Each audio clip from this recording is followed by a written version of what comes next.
संभोग करते हुए अपनी अर्धांगिनी के साथ गणेश भगवान को एक असुर के साथ युद्ध क्यों करना पड़ा? क्या आप जानते हैं कि भगवान गणपति का एक ऐसा भी स्वरूप है जो प्रत्येक अभिचार क्रिया, ब्लैक मैजिक की समस्या आपके लाइफ में हो या कोई कोर्ट केस चल रहा हो तो उसे सुलझाने के लिए ये बहुत ही महत्वपूर्ण साधना साबित हो सकता है। प्राचीन काल में विद्यावान नाम का एक असुर था जो बहुत ही बलशाली था। कठोर तपस्या के बाद उसने भगवान ब्रह्मा को प्रसन्न किया। जब ब्रह्मा जी उसके सामने प्रकट हुए तो विद्यावान असुर ने उनसे वरदान मांगा। असुर ने कहा कि हे प्रभु, यदि आप मुझे अमृत तो नहीं दे सकते तो ऐसा वरदान दीजिए कि मैं तीनों लोकों पर अपना अधिकार स्थापित कर सकूं और मेरा वध तभी हो पाए जब स्वयं कोई देवता अपनी अर्धांगिनी के साथ रमन में लीन हो। केवल वही देवता मुझे मार सके।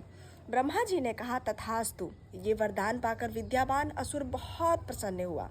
उसे विश्वास था कि कोई देवता अपनी पत्नी के साथ रमन करते समय युद्ध करने आएगा ही नहीं। इस वरदान का लाभ उठाकर उसने तीनों लोकों में अत्याचार शुरू कर दिया।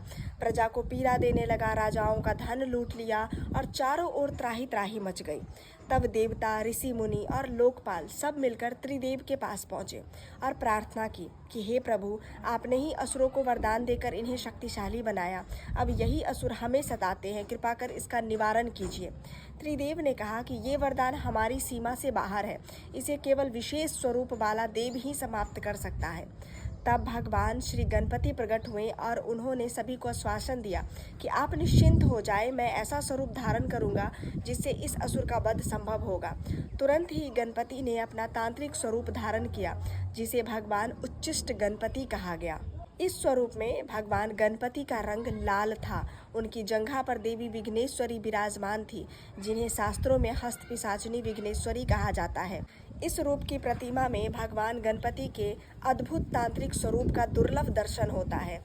अगर आप भगवान उच्चिष्ट गणपति के आइकोनोग्राफी को देखेंगे तो आप देखेंगे कि माता ने अपने हाथ में भगवान गणेश का जननांग पकड़े हुए हैं और भगवान का सूंड माता की योनि में है। उच्चिष्ट का मतलब होता है जूठा खाना। इसका मतलब आपका जो उच्चिष्ट अवस्था है, आप संभोग में डूबे हुए हैं, आपकी आत्मा माया से घिरी हुई है और उससे आपको बाहर निकलकर पवित्रता की ओर बढ़ना है।